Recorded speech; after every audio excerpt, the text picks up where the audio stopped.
ये वीडियो आपको परेशान कर सकता है, क्योंकि जैसे जैसे मैं कहानी को आगे बढ़ाऊंगा यह और भी खौफनाक होता जाएगा। इसलिए अगर आपको लगता है कि आप ऐसे ग्राफिक दर्दनाक डिटेल्स सुन नहीं पाएंगे तो प्लीज यहीं रुक जाए, क्योंकि यह उस महिला की सच्ची दर्दनाक कहानी है जिसे कई दिनों तक प्रताड़ित किया गया था, जिसके शरीर को काटकर उबलते पानी में पकाया गया था और जिसके सिर को इस हेलो किटी गुड़िया के अंदर पाया गया था। नमस्कार, मैं हूं साइलो और आप देख रहे हैं हिंदी क्राइम एक्सपोज। यह सब आफोंग नाम की एक 14 साल की लड़की से शुरू हुआ था, जिसने पुलिस स्टेशन जाके उन्हें बताया था कि उसे किसी मरी हुई औरत का भूत परेशान कर रहा था। वो एक 23 साल की महिला थी जिसे बुरी तरह तड़पा तड़पा कर मार डाला गया था, और यही भूत इस केस के राज का पर्दा उठाएगा और सारी दुनिया को इस भयानक कांड के बारे में पता चलेगा। आज मैं हेलो किटी मर्डर केस का फाइल खोलूंगा। हो सकता है आपने पहले इस केस के बारे में पढ़ा हो या जानते हो, लेकिन इस वीडियो में मैं आपको ये कहानी पूरे डिटेल में बताऊंगा, क्योंकि मैंने जितना हो सकता था उतनी गहराई से इस केस का रिसर्च किया और इन्फॉर्मेशन जुटाई है, और मुझे उम्मीद है कि आपने इस केस को इतने डिटेल में पहले कहीं नहीं सुना होगा। लेकिन आगे बढ़ने से पहले मेरा आपसे एक छोटा सा रिक्वेस्ट है। अगर आपको ऐसे ही क्राइम और इन्वेस्टिगेशंस की कहानियां सुनना पसंद है तो प्लीज इस चैनल को सब्सक्राइब कर लें, और अगर आपको ये वीडियो पसंद आए तो लाइक जरूर कर दें। आपका ये 2 सेकंड का क्लिक मेरे लिए बहुत मायने रखता है और मुझे मोटिवेट करता है। साथ ही कमेंट सेक्शन में अपने सुझाव और विचार जरूर शेयर करें, मुझे आपसे इंटरेक्ट करने में बहुत खुशी होगी। तो चलिए कहानी को आगे बढ़ाते हैं। हांगकांग में अब तक के सबसे कुख्यात अपराधों में से एक, जहां एक महिला को अगवा किया गया, उसे इतना दर्द दिया गया जितना आप सोच भी नहीं सकते, और जिसे आखिरकार जानवरों से भी बुरी मौत दी गई। हालांकि जिस बात ने इस केस को इतना भयानक बना दिया वो ये है कि उसे खत्म करने के बाद उसके साथ जो किया गया। यह हांगकांग में रहने वाली फैन मैन यी नाम की एक महिला की कहानी है। उसकी जिंदगी बचपन से ही बहुत कठिनाइयों से भरी थी। छोटी सी उम्र में ही उसे बेसहारा छोड़ दिया गया था, और इसीलिए उसे अनाथालय में सहारा मिला, जहां उसका बचपन गुजरा। लेकिन अनाथालय के नियम के मुताबिक वहां तब तक ही रह सकते हैं जब तक बच्चा 15 साल का ना हो जाए, और क्योंकि फैन को किसी ने गोद नहीं लिया था और उसकी उम्र भी 15 साल हो गई थी, उसे वहां से निकलना पड़ा और वो बेघर हो गई, क्योंकि उसके पास रहने के लिए कोई जगह नहीं थी और ना ही कोई रिलेटिव जिसको वो जानती थी। जैसा कि आमतौर पर होता है, लावारिस सड़कों पर घूमते घूमते उसने ड्रग्स लेना शुरू कर दिया। फान को अपना गुजारा करने और यहाँ तक कि अपना पेट भरने के लिए अपना जिस्म बेचने का सहारा लेना पड़ा और कोठे में काम करने लगी। जब फान वान ये 20 साल की थी तब उसे एम्प्रेस कराओ के नाइट क्लब में एक डांसर का काम मिला। उस क्लब में काम करते समय उसे अपने क्लाइंट से प्यार हो गया, जो खुद भी एक ड्रग एडिक्ट था। उसके बावजूद उन्होंने 1996 में शादी कर ली। हालांकि रिपोर्ट के मुताबिक शादी के कुछ महीनों बाद ही उसके पति ने उसके साथ मारपीट करना शुरू कर दिया। फिर भी वो उसके साथ ही रही और बाद में उन दोनों के 2 बेटे हुए। पर आगे के सालों में उनका रिश्ता और बिगड़ता चला गया और दोनों के बीच का फासला बहुत बढ़ गया। पड़ोसी अक्सर न केवल बच्चों के चिल्लाने की आवाजें सुनकर जाग जाते थे, बल्कि फान और उसके पति के भी चिल्लाने की आवाजें आती थी, और साथ ही वे रात भर चिल्ला चिल्ला कर बहस करते थे। 1997 की शुरुआत में फान ने कौलून में एक रोमांस विला नाम के कोठे में फिर से वेश्या का काम करना शुरू कर दिया। कुछ समय तक वहां काम करने के बाद उसकी मुलाकात चैन मैन लॉक नाम के एक 34 वर्षीय आदमी से हुई। कहा जाता है कि चैन एक अमीर और पूरे इलाके में जाना माना आदमी था। फैन बहुत जल्द ही उससे अट्रैक्ट हो गई, क्योंकि वो एक वेश्या थी जो नशेड़ी भी थी, और चैन एक ड्रग डीलर था और लड़कियों के दलाल का भी काम करता था। वो अक्सर उसे पूरी रात का पेमेंट करके साथ में रात भर नशे करते। धीरे धीरे फैन उसके बहुत करीब आ गई और चैन की जान पहचान के लोगों से भी उसकी दोस्ती हो गई। चैन मैन लॉक ट्राइड्स नाम के चाइना के बहुत से माफिया गिरोह में से एक का सदस्य था। चाइना के ये आपराधिक गिरोह बहुत ही ज्यादा खतरनाक होते हैं, और उनसे पंगा लेना मतलब एक दर्दनाक मौत को बुलावा देना होता है। इसलिए चैन एक ऐसा आदमी था जिसे कोई नाराज नहीं करना चाहेगा। इनफैक्ट उससे तो दोस्ती करना भी तकलीफों को दावत देना है। लेकिन फान तो नशे और मस्ती में अंधी थी, और एक रात जब चैन नशे में धुत सो रहा था तो फैन ने उसके वॉलेट से $4000, जो भारत के लगभग 3 लाख रुपए बनते हैं, चुरा लिया। उसे उस वक्त यह नहीं पता था कि यह उसकी जिंदगी की सबसे बड़ी गलती होने वाली थी। चैन को जब आखिरकार चोरी के बारे में पता चला तो उसके गुस्से का ठिकाना नहीं रहा। उसने फैन को धमकाया, जिससे डरकर उसने पूरे पैसे वापस कर देने का वादा किया। लेकिन अब चैन को $4000 ही नहीं बल्कि उसके साथ और $10,000 का इंटरेस्ट भी चाहिए था, जो कि उसके हिसाब से उसकी जुर्रत का जुर्माना था। यह सुनकर फैन चौंक गई और उससे विनती की कि उसे वो $10,000 चुकाने के लिए कुछ समय चाहिए, क्योंकि चैन की बातों को वो मना नहीं कर सकती थी और उसे नाराज करने का तो सवाल ही नहीं उठता था। चैन मैन लोग को चोरी हुए पैसों से ज्यादा इस बात का गुस्सा था कि फैन की इतनी हिम्मत कैसे हुई कि वो उसके पैसे चुरा सके। अब बात सिर्फ पैसों की नहीं थी। मार्च 1999 में उसने अपने 2 आदमियों को फैन को अगवा करके अपने ग्रानविले रोड के अपार्टमेंट में लाने का हुक्म दिया। यह एक बड़ा और शानदार अपार्टमेंट था जिसमें 5 बेडरूम थे और अजीब बात यह थी कि सभी रूम के पर्दे और बेडशीट्स में हेलो किटी के पिक्चर्स थे और उस घर में कई सारे हेलो किटी के खिलौने पड़े हुए थे। यह एक कीमती सामानों से भरा आलीशान अपार्टमेंट था जिसमें सारी सुविधाओं की चीजें मौजूद थी। चैन ने फैन को इसलिए अगवा किया था क्योंकि अब वो खुद उसका दलाल बनेगा और उससे तब तक धंधा कराएगा जब तक उसके पूरे पैसे निकल नहीं जाते। लेकिन वो कभी सेटिस्फाई नहीं हुआ। इवन उसके पूरे पैसे चुकाने के बाद भी फैन के कर्ज को वो और बढ़ाता चला गया और तब तक बढ़ाता रहा जब तक फैन के लिए उसका पैसा दे पाना बिल्कुल इम्पॉसिबल हो गया। उसके पास कोई रास्ता नहीं था जिससे वो चैन के लगातार बढ़ते कर्ज को चुका सके। इसलिए उससे और ज्यादा काम कराने के अलावा गिरोह ने उस पर अपना फ्रस्ट्रेशन भी निकालना शुरू कर दिया। उन्होंने उसे मारना पीटना शुरू कर दिया और जब मर्जी तब उसकी पिटाई कर देते या कोई चीज उठाकर फेंक कर मारते। उसका हाल इतना बुरा हो गया था कि वो अब धंधा भी नहीं कर पा रही थी। बावजूद इसके किसी को उस पर दया नहीं आया। इनफैक्ट उन्होंने तो नशे में धुत होकर उसको और ज्यादा पीटना शुरू कर दिया।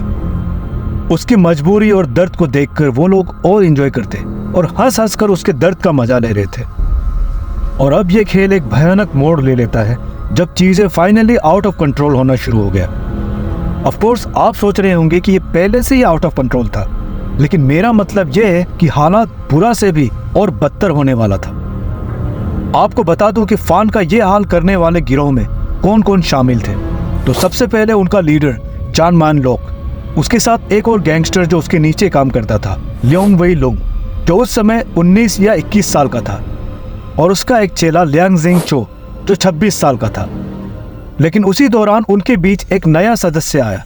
वो एक 14 साल की नाबालिग लड़की थी और इसलिए उसका नाम सार्वजनिक नहीं किया गया था, लेकिन रेफरेंस के लिए पुलिस ने उसको आफोंग नाम दिया था। हालांकि उसके बारे में यह बताया गया था कि वो गैंग के एक मेंबर की गर्लफ्रेंड थी, लेकिन चांद ने उसको अपने साथ रखकर उसको भी अपना शिकार बना लिया था। ये बात परेशान करने वाली है कि कैसे ये इतनी कम उम्र की लड़की, जिसको ऑफकोर्स इन लोगों ने बहला फुसला कर अपने साथ शामिल किया था, इतनी बेरहम थी।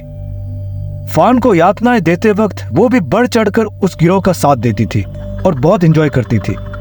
यहाँ तक कि ऐसा करते वक्त वो जोर जोर से हंसती रहती थी। और तो और वो खुद अलग अलग तरीके ढूंढकर फैन को तकलीफ पहुंचाकर मजा लेती थी। फैन के लाए पैसों से चैन अब भी खुश नहीं था और उनका मारपीट और भी बढ़ता गया। उन्होंने उसे बांध दिया, उसे मुक्का मारा और उसके पूरे शरीर पर लातें मारी।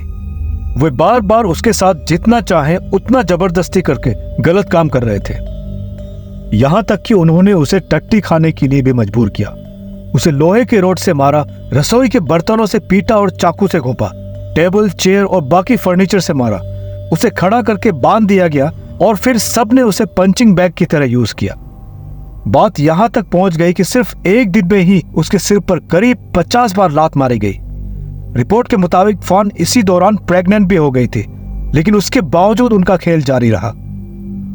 उसकी हालत बहुत बुरी हो चुकी थी, वो मुश्किल से हिल पा रही थी और उसी समय वो लोग उसके खुले घाव के ऊपर नमक और मिर्च पाउडर छिड़कते थे ताकि वो बिल्कुल भी हिल ना पाए और भाग ना सके। उन्होंने उसके पैरों को जलती हुई मोमबत्ती के पिघलते मोम से जलाया और यहां तक कि उसके पैरों को प्लास्टिक पिघलाकर भी जलाया।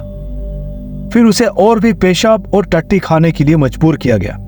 फैन को इतनी यातनाएं देने के बावजूद वो लोग उसे मुस्कुराने के लिए जबरदस्ती करते हैं और ये बोलने को कहते हैं कि वो ये सब एंजॉय कर रही है और उसके पास उनकी बातों को मानने के अलावा और कोई चारा नहीं था। इस पूरे कांड के दौरान फैन के पति और बच्चे उसके गायब होने से बहुत परेशान थे, पर वो सिर्फ आशा ही कर सकते थे कि वो सही सलामत घर लौट आए। और वहां उस अपार्टमेंट में वो लोग इतना आगे बढ़ गए थे कि उन्हें जो कुछ भी मिलता उससे फैन की पिटाई कर देते या और नया तरीका ढूंढकर उसे तकलीफ पहुंचाते। वो लोग प्लास्टिक के स्ट्रॉ को जलाकर उसके पैरों के तलवों पर तब तक दबाते थे जब तक वहां जलन से घाव न बन जाए। फिर वो उसके पैरों के तलवों पर लाठियों या फिर उन्हें जो कुछ भी वहां मिलता उससे बुरी तरह उसे मारते थे। इस सब के दौरान वो उसके घाव पर मिर्च का तेल फेंकते थे और उसके चेहरे पर ऑयस्टर सॉस डालते थे। इसके बाद उन्होंने उसे तेलों को मिक्स करके पिलाया। यह सब उनके लिए एक खेल था और फान को हंसते रहने के लिए मजबूर किया गया, क्योंकि अगर वो नहीं हंसती तो उसे बुरी तरह पीटा जाता।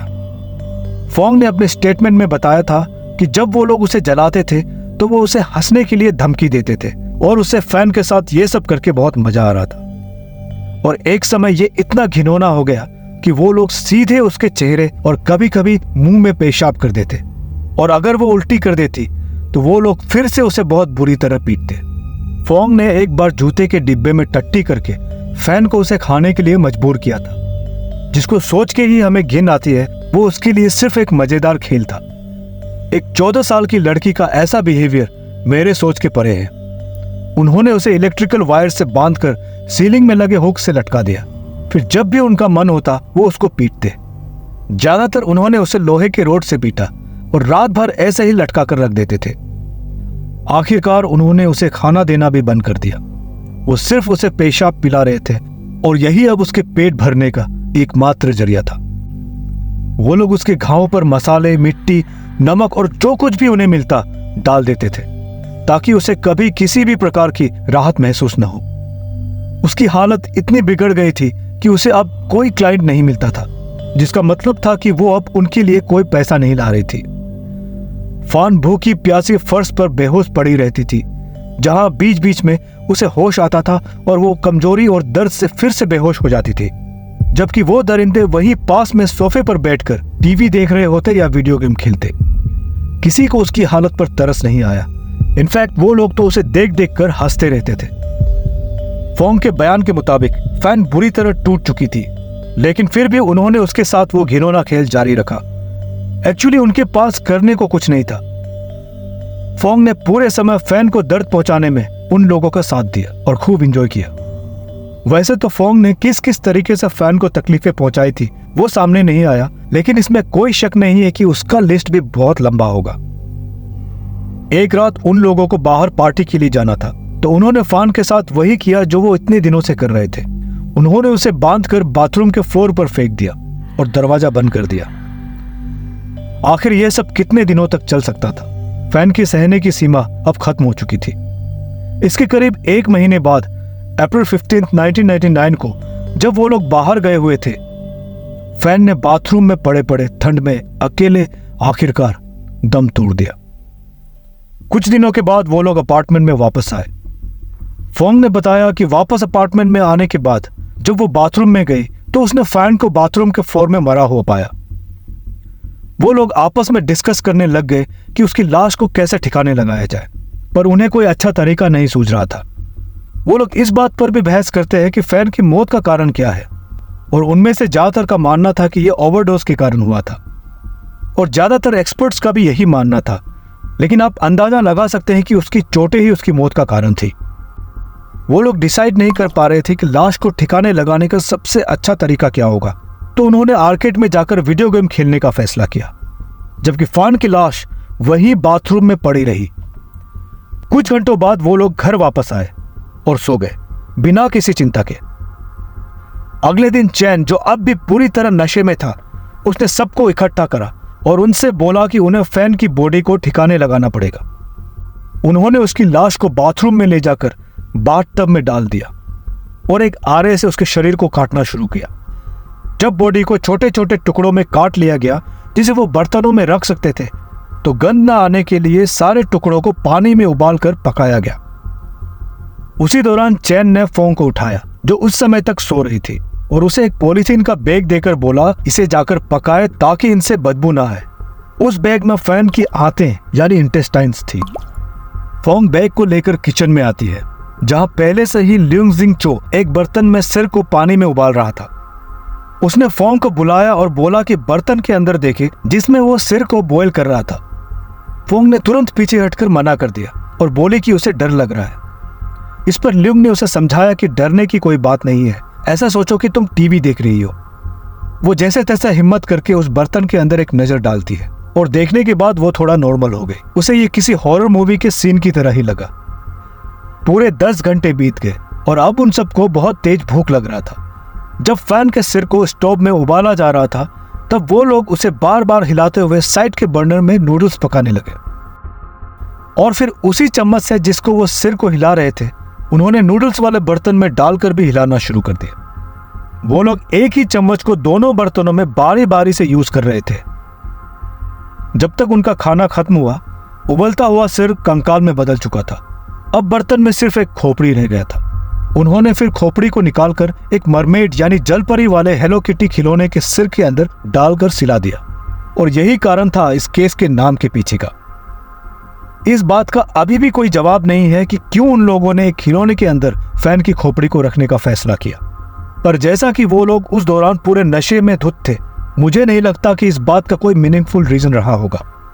खोपड़ी के साथ उन्होंने एक दांत और शरीर के कुछ अंग भी हेलो किटी खिलौने के अंदर रख दिया और ऐसा करने का उनके फैसले का भी मोटिव अब तक पता नहीं चला। ये तो बस वही जानते थे और उन्होंने कभी अपने बयान में इसके पीछे का राज नहीं बताया। फैन के बाकी सभी अंगों को उन्होंने कचरे में फेंक कर ठिकाने लगा दिया। करीब 1 महीने तक किसी को कुछ पता नहीं चला और ऐसा लग रहा था जैसे इतना घिनौना कांड करके वो लोग आराम से बच गए। लेकिन 1 महीने बाद मई 1999 को सब कुछ बदल गया जब फोंग वहां के पुलिस स्टेशन पहुंचती है और पुलिस को रिपोर्ट किया कि उसे कोई भूत परेशान कर रहा है। उसने पुलिस को यहाँ तक बताया कि वो जिसका भूत है उसे इलेक्ट्रिक वायर से बांधकर मार डाला गया था। इतना कुछ बताने के बावजूद पुलिस ने उस पर विश्वास नहीं किया। उन्हें लगा उसने कोई बुरा सपना देखा है और ये कहानी बता रही है। पर जब फोंग ने पुलिस को यह बताया कि वो खुद इस कत्ल में शामिल थी तो उनके कान खड़े हो गए और उससे और डिटेल्स में पूछना शुरू कर दिया। फिर फोंग उन्हें उस अपार्टमेंट में ले गई जहां यह दर्दनाक कांड हुआ था और अब तक पुलिस को यह यकीन हो गया था कि यह कोई बुरा सपना नहीं था बल्कि एक भयानक सच था। फोंग ने पुलिस को उस हेलो किटी के मरमेड वाले पुतले की ओर इशारा किया और जब उन्होंने उसे खोलकर देखा तो उनके पसीने छूट गए। उसके अंदर फैन की खोपड़ी पाई गई, उसका एक दांत और कुछ शरीर के अंग भी मिले। पूरे गिरोह को ढूंढ लिया गया और गिरफ्तार करके उनका मुकदमा चला। फोंग बाकी तीनों के खिलाफ गवाही देने के लिए राजी हो गई। उसने पुलिस को बताया कि वो चैनमैन लॉक की गर्लफ्रेंड थी, लेकिन वो उससे धंधा भी करवाता था। जब उससे पूछा गया कि उन लोगों ने फैन के साथ ऐसा क्यों किया तो फोंग ने बताया कि यह सब सिर्फ एक खेल जैसा था जिसे सब एंजॉय कर रहे थे। यह मामला देखते ही देखते पूरे हांगकांग में आग की तरह फैल गया। ज्यादातर लोगों ने पहले कभी ऐसे किसी अपराध के बारे में नहीं सुना था जो इतनी हद तक भयानक हो। हांगकांग एक सुरक्षित और मॉडर्न शहर है और इस तरह के घिनौने अपराध का वहां घटना किसी को भी यकीन करना मुश्किल हो रहा था। जो बात इस कांड को सबसे डरावना और परेशान करने वाला बनाता है वो ये है कि कैसे घिनौना दिल दहला देने वाला हत्या और एक क्यूट से बचपन के कैरेक्टर हेलो किटी से जोड़ा गया है। मुकदमा 6 महीने तक चला। फैन की आत्मा की शांति और खुद को उसके परेशान करने वाले भूत से बचाने के लिए उसने कोर्ट में गवाही दी जिसमें उसने फैन के साथ किए उन सब के एक एक घिनौने यातनाओं को पूरे डिटेल में सबके सामने उगल दिया। उसने ये भी कहा कि वो पश्चाताप करना चाहती थी और इसीलिए उसने सारा सच सबके सामने रख दिया था। मुकदमे के दौरान केस से जुड़े सारे एविडेंस कोर्ट में पेश किया गया। इसमें एक फ्रिज जिसमें लाश के टुकड़े रखे गए थे, अंगों को पकाने में इस्तेमाल किया गया बर्तन और फैन की खोपड़ी शामिल थी।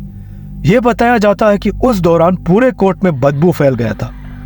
साइकेट्रिस्ट ने उन तीनों का मेडिकल और दिमागी हालत को चेक किया और कोर्ट में रिपोर्ट पेश किया कि तीनों के तीनों दिमागी तौर पर बिल्कुल ठीक हैं और उन लोगों ने फैन के साथ जो कुछ भी किया था उसका उन्हें कोई पछतावा नहीं था। इस केस में एक बहुत बड़ी रुकावट ये थी कि इस बात का ठोस सबूत नहीं मिल पाया कि फैन की मौत का कारण क्या था। मौके पर मिले सबूतों और लाश की हालत देखकर यह तो कहा जा सकता था कि उसकी मौत या तो चोटों से हुई या ओवरडोज से, और इसलिए उन लोगों के ऊपर हत्या का आरोप साबित नहीं हो पाया। लेकिन कोर्ट के पास काफी सबूत थे जिससे यह साबित होता था कि भले ही इन्होंने अपने हाथों से उसे ना मारा हो, फैन उनके किए दर्दनाक मारपीट से ही मरी थी और इस बात पर भी कोई शक नहीं था कि उनका इरादा उसे मारने का ही था। पर इस बात से भी इनकार नहीं किया जा सकता था कि उन्होंने उसकी हत्या नहीं की थी। आखिरकार लंबे मुकदमे के बाद दिसंबर 2000 में कोर्ट ने तीनों को आजीवन कारावास की सजा सुनाई। हालांकि दुख की बात यह है कि उनकी सजा में 20 साल बाद पैरोल का ऑप्शन भी दिया गया था। आपको बता दूं कि अगर यह केस मेनलैंड चाइना में होता तो तीनों को बहुत जल्द ही फांसी दी गई होती। हांगकांग में उस दौरान मौत की सजा का प्रावधान नहीं था। फैन के पति से जब उनके सजा के बारे में पूछा गया तो उन्होंने कहा कि वो तीनों के सजा से सेटिस्फाइड है। हालांकि उन्होंने आखिर में यह भी कहा कि वो जिंदगी भर इसे नहीं भूल पाएंगे जो फैन के साथ गुजरा था। फोंग को बिना किसी आरोप के रिहा करके अनाथ आश्रम में रख दिया गया। फिलहाल वो इस समय कहां और किस हालत में है इसकी जानकारी किसी के पास नहीं है। तीनों के वकीलों ने 2003 में कोर्ट में अपील दायर की, लेकिन उनकी अपील को खारिज कर दिया गया। उनकी सजा अब भी बरकरार रही। 2014 में कोर्ट ने आखिरकार फान की खोपड़ी, जो उसके शरीर का इकलौता सबूत था, उसके परिवार को सौंप दिया, जिन्होंने उसका अंतिम संस्कार कर दिया। हांगकांग के उस अपार्टमेंट को जहां उन दरिंदों ने वो भयानक कांड किया था, उसे भी सितंबर 2012 को गिरा दिया गया और उसी जगह 2016 को एक होटल बना दिया जाता है जो अब भी मौजूद है। और ठीक उसी जगह जहां फोंग की मौत हुई थी वहां अब एक रेस्टोरेंट है। 20 साल आए और चले गए और अब 2024 है। ऐसा लगता है कि तीनों को कभी पैरोल नहीं मिला, क्योंकि मेरे रिसर्च में उनकी रिहाई की कोई खबर नहीं मिली। लेकिन एक को छोड़कर लिंग जिंग चो को एक्चुअली 2014 के अप्रैल में रिहा कर दिया गया था। ऐसा लगता है कि उसका वकील अपील करने और कोर्ट को यह समझाने में कामयाब हो गया था कि उसके खिलाफ काफी सबूत नहीं थे, लेकिन उसे फिर से सलाखों के पीछे जाने में ज्यादा समय नहीं लगा। अभी 2 साल पहले ही जनवरी 2022 में जब वो वेटर का काम कर रहा था तो उसने एक 10 साल की नाबालिग लड़की की छाती को दबोचा था और हाल ही में उसे इसके लिए 12 महीने जेल की सजा सुनाई गई थी। तो आप समझ सकते हैं कि इस वीडियो के लिखे जाने तक वो जेल की हवा खा रहा है। समय ही बताएगा कि भविष्य में उन्हें पैरोल मिलती है या नहीं। आज तक फैन मैन यी की याद में हांगकांग शहर में उसके जन्मदिन पर लोग कैंडल लाइट के साथ जुलूस निकालते हैं। एक बार फिर आखिर तक मेरे साथ कहानी में बने रहने के लिए शुक्रिया।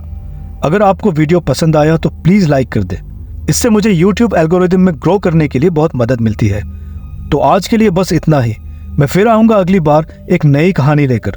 तब तक के लिए अपना ख्याल रखें।